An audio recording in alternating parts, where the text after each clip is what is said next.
All right, Bass University fans, we're getting to the end. We're almost done the Topwater tutorial, but we're really now at the most important part.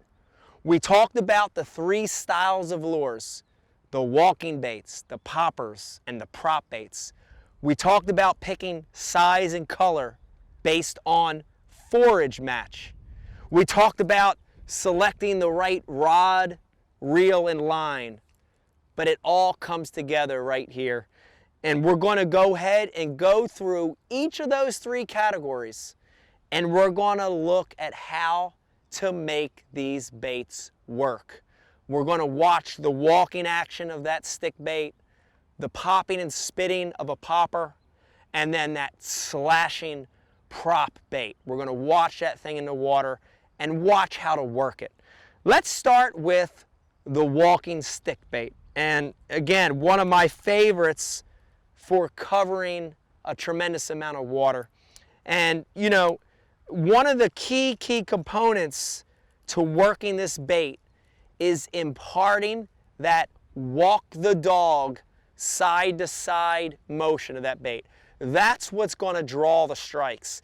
That side to side walking, slashing is going to be what makes that fish eat. It's the triggering agent. So let's take a look at how to make those baits walk. You know, again, on a walking bait, I cover a tremendous amount of water. So a lot of times with this lure, I'm going to make a really long cast. Remember, most of the time I'm not casting at a target, but rather I'm covering vast horizontal flats, trying to trigger that bite. So I'm going to start with a really long cast in that bait.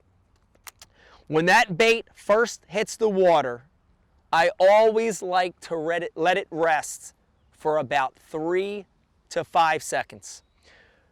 Sometimes, I'll even go ahead as high as 15% of the time, you'll get a strike before you ever move that lure.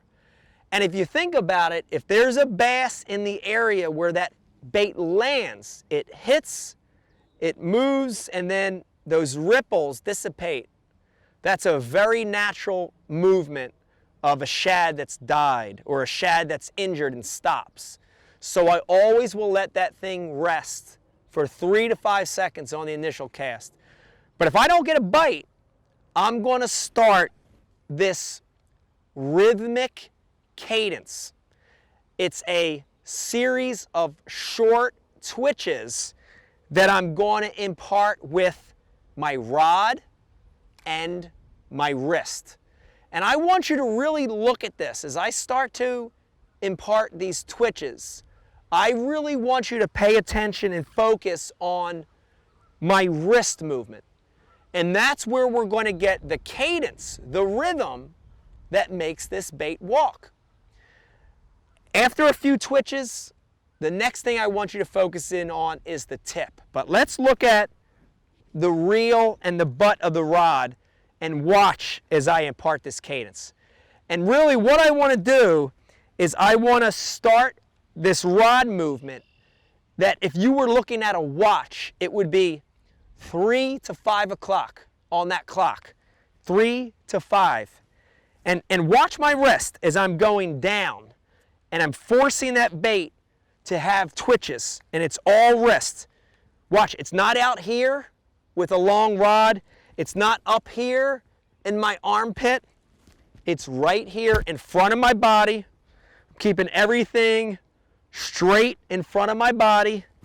My rod tip, actually I like to keep the rod butt almost hitting my rib cage. And when I do that, I know my rod's in the right position. It's a little physical reminder that the rod's in the right position. But watch these series of twitches. And again, it's coming from my wrist. 3 to 5, 3 to 5, 3 to 5. So it's all wrist movement in walking the dog. But now I want you to shift your focus.